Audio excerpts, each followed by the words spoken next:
तुम आज जिस चीज की चिंता कर रहे हो वो चीज तुम्हें 10 साल बाद याद भी नहीं रहेगी।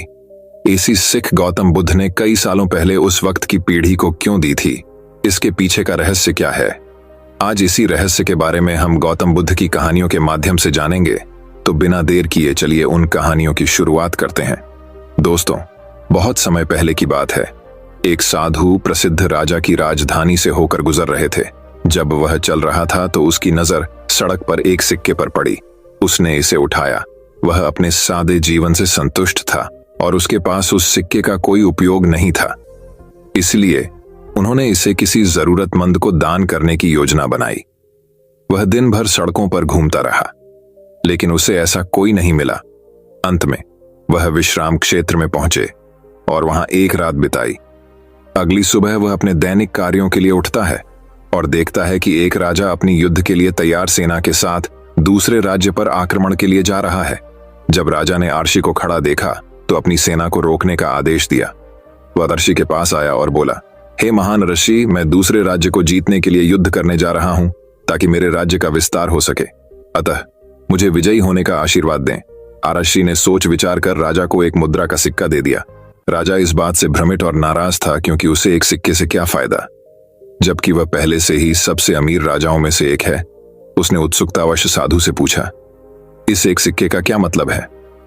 आर्शी ने समझाया, हे महान राजा, मुझे यह सिक्का कल आपकी राजधानी की सड़कों पर घूमते समय मिला, लेकिन मुझे इसका कोई फायदा नहीं हुआ। इसलिए मैंने फैसला किया था कि मैं इसे किसी जरूरतमंद को दान कर दूंगा। मैं शाम तक तुम्हारी राजधानी में घूमता रहा, परंतु ऐसा कोई न मिला। सभी लोग सुखी जीवन जी रहे थे। ऐसा लग रहा था कि उनके पास जो कुछ था उससे वे संतुष्ट थे। तो मुझे ये सिक्का देने वाला कोई नहीं मिला। लेकिन आज भी इस राज्य के राजा को और अधिक पाने की इच्छा है, और जो कुछ उसके पास पहले से है उससे संतुष्ट नहीं है। मुझे लगा कि आपको इस सिक्के की आवश्यकता है। राजा को अपनी गलती का एहसास हुआ और उसने नियोजित युद्ध छोड़ दिया। दोस्तों, इस कहानी से हम ये सीख मिलती है, हम सभी को हमारे पास जो कुछ भी है उसमें खुश रहना सीखना चाहिए। हाँ, हम सभी हमारे पास पहले से अधिक या बेहतर की इच्छा रखते हैं, लेकिन जो आपके पास पहले से है उसका आनंद लेने का मौका बर्बाद न करें। कुछ लोग ऐसे भी होंगे जिनके पास वह नहीं होगा जो आपके पास है, और कुछ ऐसे भी होंगे जिनके पास आपसे बहुत अधिक है। हमेशा तुलना न करें, खुश रहें और स्वस्थ जीवन जिएं। वही अब एक और कहानी कुछ इस प्रकार शुरू होती है। बहुत समय पहले की बात है। एक बहुत ही आलसी आदमी था जो हमेशा अपना पेट भरने के लिए कोई आसान तरीका ढूंढता रहता था। एक दिन जब वह खाने के लिए कुछ खोज रहा था तो उसकी नजर फलों के खेत पर पड़ी। उसने चारों ओर देखा और किसी को भी पेड़ पर फलों की रखवाली करते हुए नहीं पाया। इसलिए उसने तुरंत कुछ फल चुराने का फैसला किया। लेकिन जैसे ही वह खेत में गया और पेड़ पर चढ़ने लगा, किसान ने उसे देख लिया और उसे पकड़ने के लिए उसके पास आने लगा। आलसी आदमी ने देखा कि किसान छड़ी लेकर उसकी ओर आ रहा है। वह डर गया और पास के जंगल की ओर भाग गया और छिपने के लिए उसके अंदर चला गया। कुछ देर बाद जब उसे लगा तो वह जंगल से आगे बढ़ने लगा और वहां से गुजरते समय उसने अद्भुत दृश्य देखा। वहां एक लोमड़ी थी। उसके केवल 2 पैर थे और फिर भी वह उन पर मजे से रेंग रहा था। आलसी आदमी ने सोचा, ऐसी हालत में यह लोमड़ी कैसे जीवित रह सकती है? लोमड़ी भाग नहीं सकती। वह अपना पेट कैसे भर पाएगी या दूसरे जानवरों के खतरे से कैसे बच पाएगी? अचानक उसने देखा कि शेर अपने मुंह में पहले से ही मांस का एक टुकड़ा लेकर लोमड़ी की ओर आ रहा है। सभी जानवर भाग गए और आलसी आदमी खुद को बचाने के लिए पेड़ पर चढ़ गया। लेकिन लोमड़ी वहीं रुक गई। उसमें 2 पैरों पर दौड़ने की क्षमता नहीं थी। लेकिन आगे जो हुआ उसने आलसी आदमी को आश्चर्यचकित कर दिया। शेर ने मांस का एक टुकड़ा जो उसके मुंह में था लोमड़ी के लिए छोड़ दिया। बहुत समय पहले की बात है। एक बहुत ही आलसी आदमी था जो हमेशा अपना पेट भरने के लिए कोई आसान तरीका ढूंढता रहता था। एक दिन जब वह खाने के लिए कुछ खोज रहा था तो उसकी नजर फलों के खेत पर पड़ी। उसने चारों ओर देखा और किसी को भी पेड़ पर फलों की रखवाली करते हुए नहीं पाया। इसलिए उसने तुरंत कुछ फल चुराने का फैसला किया। लेकिन जैसे ही वह खेत में गया और पेड़ पर चढ़ने लगा, किसान ने उसे देख लिया और उसे पकड़ने के लिए उसके पास आने लगा। आलसी आदमी ने देखा कि किसान छड़ी लेकर उसकी ओर आ रहा है। वह डर गया और पास के जंगल की ओर भाग गया और छिपने के लिए उसके अंदर चला गया। कुछ देर बाद जब उसे लगा तो वह जंगल से आगे बढ़ने लगा और वहां से गुजरते समय उसने अद्भुत दृश्य देखा। वहां एक लोमड़ी थी, उसके केवल 2 पैर थे और फिर भी वह उन पर मजे से रेंग रहा था। आलसी आदमी ने सोचा, ऐसी हालत में यह लोमड़ी कैसे जीवित रह सकती है? लोमड़ी भाग नहीं सकती, वह अपना पेट कैसे भर पाएगी या दूसरे जानवरों के खतरे से कैसे बच पाएगी? अचानक उसने देखा कि शेर अपने मुंह में पहले से ही मांस का एक टुकड़ा लेकर लोमड़ी की ओर आ रहा है। सभी जानवर भाग गए और आलसी आदमी खुद को बचाने के लिए पेड़ पर चढ़ गया, लेकिन लोमड़ी वहीं रुक गई। उसमें 2 पैरों पर दौड़ने की क्षमता नहीं थी, लेकिन आगे जो हुआ उसने आलसी आदमी को आश्चर्यचकित कर दिया। शेर ने मांस का एक टुकड़ा जो उसके मुंह में था, लोमड़ी के लिए छोड़ दिया। ये दृश्य देखकर आलसी व्यक्ति को प्रसन्नता हुई। उसने सोचा कि भगवान जो सभी का निर्माता है, उसने जो कुछ भी बनाया है उसकी देखभाल करने के लिए उसके पास हमेशा एक योजना होती है। उसे लगा कि भगवान ने उसके लिए भी कुछ योजना बनाई होगी, इसलिए वह वहां से चला गया और कहीं दूर अकेले बैठ गया और इंतजार करने लगा कि कोई उसे भी खाना खिलाएगा। जैसे जैसे समय बीतने लगा, वह भोजन की प्रतीक्षा में सड़क की ओर देखता रहा। वह वहां 2 दिन तक बिना कुछ खाए इंतजार करता रहा। अंततः वह भूख सहन नहीं कर सका और जाने लगा। रास्ते में उसकी मुलाकात एक बूढ़े आर्शी से हुई। उसने आर्शी को सारी बात बताई। आर्शी ने पहले उसे कुछ भोजन और पानी दिया। इसके खाने के बाद आलसी आदमी ने आर्शी से पूछा, हे बुद्धिमान, भगवान ने अपंग लोमड़ी पर अपनी दया दिखाई थी, लेकिन भगवान मेरे प्रति इतने क्रूर क्यों थे? बूढ़े आर्शी ने मुस्कुराते हुए कहा, यह सच है कि निर्माता के पास हर किसी के लिए एक योजना है। आप स्पष्ट रूप से भगवान की योजना का हिस्सा हैं, लेकिन बेटे, तुमने उसके संकेत को गलत तरीके से लिया। वह नहीं चाहता था कि तुम लोमड़ी की तरह बनो, वह चाहते थे कि आप शेर की तरह बने। अक्सर हम संकेतों को गलत समझ लेते हैं। भगवान ने हर किसी को अपना काम करने की शक्ति और क्षमता दी है। चीजों को हमेशा सकारात्मक तरीके से देखना सीखें और जरूरतमंद लोगों की मदद करने के लिए खुद को मजबूत स्थिति में देखें। आसान विकल्प के लिए मत जाओ, सही चुनाव करें। दोस्तों, वही अब एक और कहानी कुछ इस प्रकार शुरू होती है। बहुत समय पहले की बात है। एक गांव में एक पंडित रहता था। वे सभी शास्त्रों के अच्छे जानकार थे। वह सब कुछ जानता था, लेकिन वह गरीब था। उसके पास घर नहीं था। उन्हें अपना भोजन भी बड़ी कठिनाई से मिलता था, यहां तक कि उसके कपड़े भी काफी पुराने हो चुके थे। इसलिए पंडित अपने भोजन के लिए भिक्षा मांगता था। वह घर घर जाकर भीख मांगता था, कृपया मुझे भिक्षा दें। उनके पुराने कपड़ों को देखकर कई लोग उन्हें पागल समझ रहे थे। अतः चले जाओ कहकर उन्होंने दरवाजा बंद कर दिया। कई दिनों तक उसने खाना भी नहीं खाया। एक बार किसी प्रकार उसे नए वस्त्र प्राप्त हो गए। एक अमीर आदमी ने वे कपड़े पंडित को दान दे दिए। वे नए कपड़े पहनकर वह पहले की तरह भीख मांगने चला गया।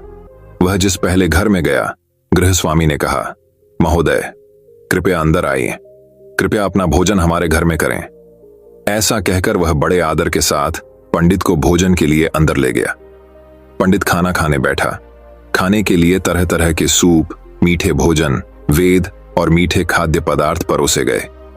सबसे पहले प्रार्थना करने के बाद पंडित ने अपने हाथ से एक मिठाई ली और अपने नए कपड़े खिलाते हुए कहा, खाओ खाओ, जिसे देखकर सभी घर वाले हैरान रह गए और कुछ समझ नहीं पाए।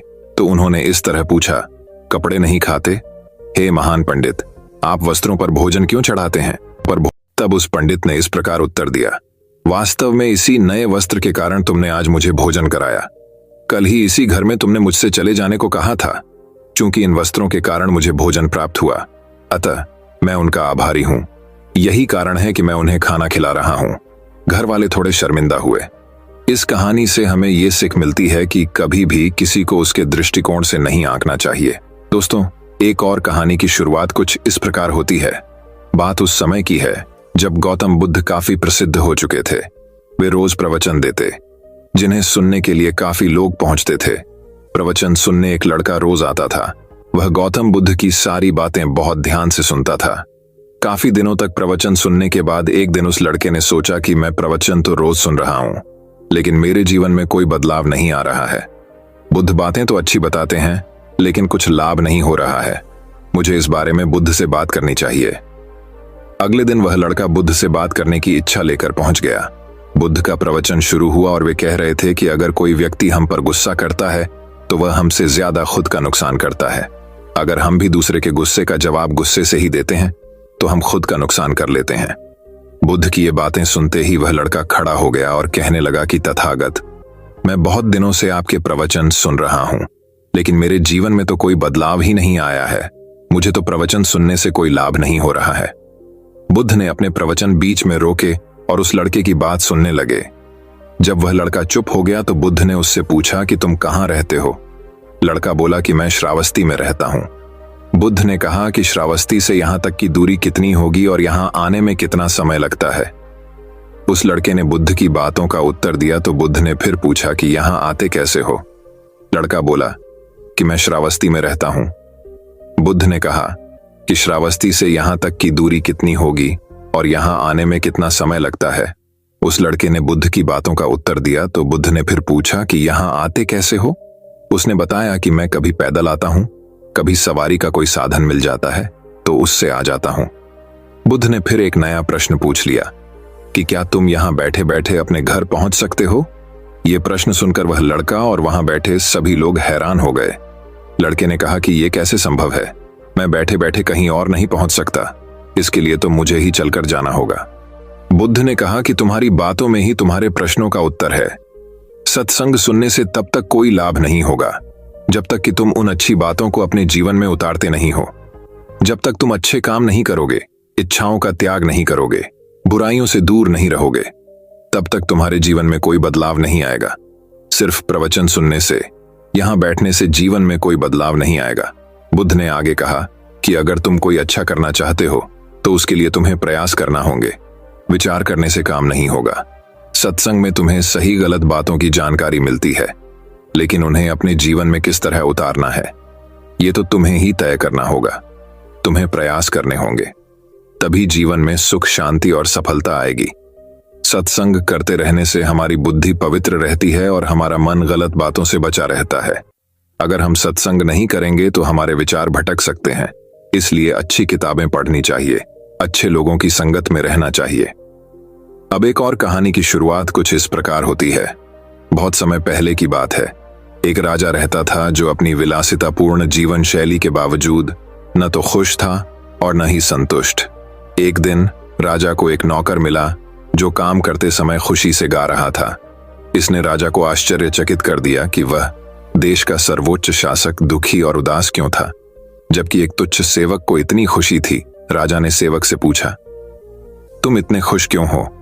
उस आदमी ने जवाब दिया, महाराज, मैं एक नौकर के अलावा और कुछ नहीं हूं, लेकिन मुझे और मेरे परिवार को ज्यादा कुछ नहीं चाहिए, बस हमारे सिर पर एक छत और पेट भरने के लिए गर्म भोजन।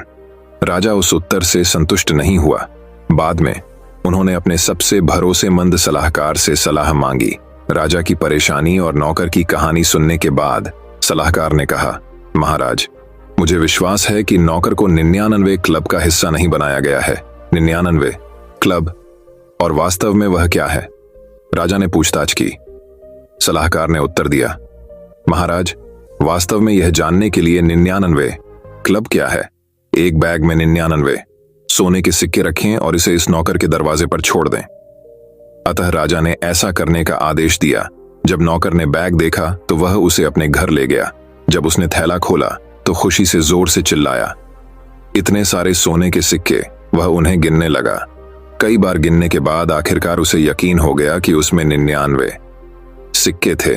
उसने सोचा, उस आखिरी सोने के 99वां का क्या हुआ होगा? निश्चित रूप से कोई भी 99 सिक्के नहीं छोड़ेगा। उसने हर जगह देखा, लेकिन वह अंतिम सिक्का मायावी था। अंत में थक कर उसने फैसला किया कि उस सोने के सिक्के को हासिल करने और अपना संग्रह पूरा करने के संग्रह उसे पहले से कहीं अधिक मेहनत करनी होगी। उस दिन से नौकर का जीवन बदल गया। उस पर काम का बोझ बहुत ज्यादा था। वह बेहद क्रोधी था और उसने सोने का सिक्का बनाने में मदद नहीं करने के लिए अपने परिवार को डांटा था। काम करते करते उन्होंने गाना बंद कर दिया। इस व्यापक परिवर्तन को देखकर राजा हैरान रह गया। जब उन्होंने अपने सलाहकार से मदद मांगी तो सलाहकार ने कहा, महाराज, नौकर अब आधिकारिक तौर पर 99 क्लब में शामिल हो गया है। उन्होंने आगे कहा, 99 क्लब उन लोगों को दिया गया नाम है जिनके पास खुश रहने के लिए काफी कुछ है, लेकिन वे कभी संतुष्ट नहीं होते हैं क्योंकि वे हमेशा उस अतिरिक्त एक के लिए तरसते और प्रयास करते रहते हैं और खुद से कहते हैं, मुझे वह एक आखिरी चीज मिल जाने दो और तो मैं जीवन भर खुश रहूंगा। दोस्तों, इस कहानी से हमें ये सीख मिलती है कि हम अपने जीवन में बहुत कम होने पर भी खुश रह सकते हैं, लेकिन जैसे ही हमें कुछ बड़ा और बेहतर दिया जाता है, हम और भी अधिक चाहते हैं। हम अपनी नींद, अपनी खुशियां खो देते हैं। हम अपने आसपास के लोगों को चोट पहुंचाते हैं। यह सब हमारी बढ़ती जरूरतों और इच्छाओं की कीमत के रूप में होता है। जो कुछ हमारे पास पहले से है, उसमें सुखी जीवन का आनंद लेने के लिए हमें अपनी जरूरतों और इच्छाओं में संतुलन बनाए रखना सीखना चाहिए।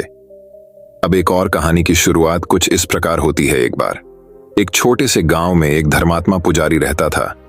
वह बहुत ही मासूम और सरल स्वभाव के व्यक्ति थे। धार्मिक अनुष्ठान करते थे। एक अवसर पर एक धनी व्यक्ति ने उसकी सेवाओं के लिए उसे बकरी से पुरस्कृत किया। इनाम में बकरी पाकर पुजारी बहुत खुश हुआ। उसने खुशी से बकरी को अपने कंधे पर लटकाया और अपने घर की ओर यात्रा शुरू कर दी। रास्ते में 3 ठगों ने पुजारी को बकरी ले जाते हुए देख लिया। वे सभी आलसी थे और पुजारी को धोखा देना चाहते थे ताकि वे बकरी ले जा सकें।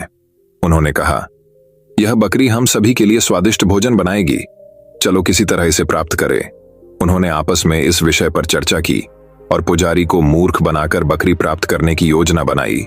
योजना तय करने के बाद वे एक दूसरे से अलग हो गए और पुजारी के रास्ते में 3 अलग अलग स्थानों पर अलग अलग छिपने की स्थिति ले ली। जैसे ही पुजारी एक सुनसान जगह पर पहुंचे, धोखेबाजों में से एक अपने छिपने के स्थान से बाहर आया और पुजारी से चौंकते हुए पूछा, सर, आप क्या कर रहे हैं? मुझे समझ नहीं आता कि आप जैसे धर्मात्मा व्यक्ति को अपने कंधे पर कुत्ता ले जाने की आवश्यकता क्यों पड़ती है। ऐसी बातें सुनकर पुजारी को आश्चर्य हुआ। वह चिल्लाया, क्या तुम देख नहीं सकते? यह कुत्ता नहीं बल्कि बकरी है, मूर्ख मूर्ख। धोखेबाज ने उत्तर दिया, सर, मैं आपसे क्षमा चाहता हूं, मैंने तुम्हें वही बताया जो मैंने देखा। यदि आप इस पर विश्वास नहीं करते तो मुझे खेद है। पुजारी इस विसंगति से नाराज थे, लेकिन उन्होंने एक बार फिर अपनी यात्रा शुरू कर दी।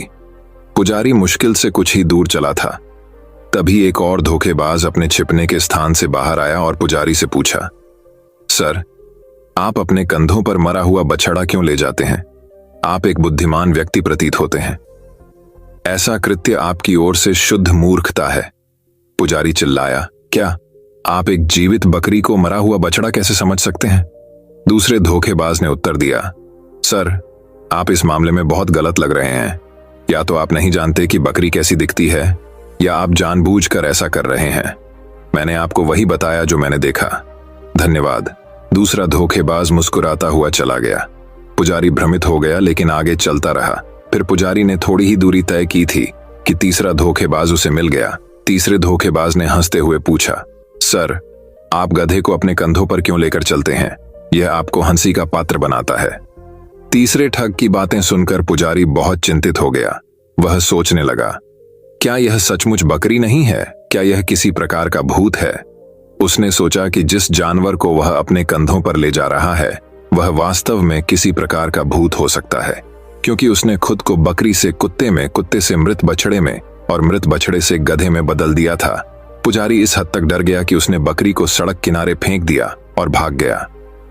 तीनों चालबाज भोले भाले पुजारी पर हंसे। उन्होंने बकरे को पकड़ लिया और उस पर दावत करके खुश हुए। इस कहानी से हमें यह सीख मिलती है कि दूसरों की बातों में नहीं आना चाहिए। उन लोगों से मूर्ख मत बनो जो आपका फायदा उठाना चाहते हैं। अब एक और कहानी की शुरुआत कुछ इस प्रकार होती है। भारत में एक पानी ढोने वाले के पास 2 बड़े बर्तन होते थे, जिनमें से प्रत्येक को एक खंबे के दोनों छोर पर लटकाया जाता था, जिसे वह अपनी गर्दन पर लटका कर रखता था। एक बर्तन में दरार थी और जबकि दूसरा बर्तन एकदम सही था और नदी से मालिक के घर तक लंबी पैदल यात्रा के अंत में हमेशा पानी का पूरा हिस्सा पहुंचाता था। फूटा हुआ बर्तन केवल आधा भरा हुआ ही आया। पूरे 2 वर्षों तक ये प्रतिदिन चलता रहा। वाहक अपने मालिक के घर में पानी से भरा केवल 1.5 घड़ा ही पहुंचाता था। बेशक परफेक्ट पॉट को अपनी उपलब्धियों पर गर्व था। जिस उद्देश्य के लिए इसे बनाया गया था वह उस अंत तक परफेक्ट था, लेकिन बेचारा फूटा हुआ घड़ा अपनी अपूर्णता पर शर्मिंदा था और दुखी था कि उससे जो काम करवाया गया था वह उसका आधा ही पूरा कर पाया। 2 साल की कड़वी असफलता के बाद एक दिन उसने जलधारा के किनारे जलवाहक से बात की। मुझे खुद पर शर्म आ रही है, और मैं आपसे माफी मांगना चाहता हूं। वाहक ने पूछा, क्यों, तुम्हें किस बात पर शर्म आती? पॉट ने उत्तर दिया, पिछले 2 वर्षों से मैं अपना आधा भार ही पहुंचा पा रहा हूं, क्योंकि मेरी तरफ की दरार के कारण पानी रिसकर आपके मालिक के घर तक पहुंच जाता है। मेरी खामियों के कारण तुम्हें अपने प्रयासों का पूरा मूल्य नहीं मिल पाता। जल ढोने वाले को पुराने फूटे बर्तन के लिए खेद हुआ और अपनी करुणा में उसने कहा, जैसे ही हम मालिक के घर लौट रहे हैं, मैं चाहता हूं कि आप रास्ते में सुंदर फूलों को देखें। जैसे ही वे पहाड़ी पर चढ़े, पुराने टूटे हुए बर्तन ने रास्ते के किनारे सुंदर जंगली फूलों को गर्म कर रहे सूरज को देखा और इससे उसे कुछ हद तक खुशी हुई, लेकिन रास्ते के अंत में उसे अभी भी बुरा लग रहा था क्योंकि उसका आधा भार बाहर निकल चुका था और इसलिए उसने फिर से अपनी विफलता के लिए वाहक से माफी मांगी। वाहक ने बर्तन से कहा, क्या तुमने देखा कि तुम्हारे रास्ते में केवल तुम्हारी तरफ फूल थे, लेकिन दूसरे बर्तन की तरफ नहीं? ऐसा इसलिए है क्योंकि मुझे हमेशा से आपकी खामी के बारे में पता था और मैंने इसका फायदा उठाया। मैंने तुम्हारे रास्ते के किनारे फूलों के बीज बोए थे और हर दिन जब हम जलधारा से वापस आते थे तो तुम उन्हें सींचते थे। 2 साल से मैं अपने मालिक की मेज को सजाने के लिए इन खूबसूरत फूलों को चुनने में सक्षम हूं। आप जैसे हैं वैसे ही बने बिना उसके घर की शोभा बढ़ाने के लिए उसके पास यह सुंदरता नहीं होती। इस कहानी से हमें ये सीख मिलती है कि हम में से प्रत्येक की अपनी अनोखी खामियां हैं। हम सब फूटे हुए बर्तन हैं। इस दुनिया में कुछ भी बेकार नहीं जाता। आप फूटे घड़े की तरह सोच सकते हैं कि आप अपने जीवन के कुछ क्षेत्रों में अक्षम या बेकार हैं, लेकिन किसी तरह ये खामियां छुपे हुए आशीर्वाद में बदल सकती हैं। दोस्तों, मैं उम्मीद करता हूं कि यह कहानी सुनने से आपके जीवन में अच्छे बदलाव आए होंगे। आपको इस वीडियो से क्या सीखने मिला ये कमेंट करके जरूर बताएं और अपने परिवार, दोस्तों या आपके करीबी इंसान के साथ ये कहानी शेयर करके उन्हें भी इस ज्ञान से परिचित करवाएं। बाकी अगर आपको ये वीडियो दिल से अच्छी लगी हो तभी इस वीडियो को लाइक कर देना और आपने अब तक इस चैनल को सब्सक्राइब न किया हो तो चैनल को सब्सक्राइब भी जरूर कर देना। आपका हर दिन शुभ हो और खुशियों से आपका जीवन भरा रहे। धन्यवाद। नमो बुद्धाय।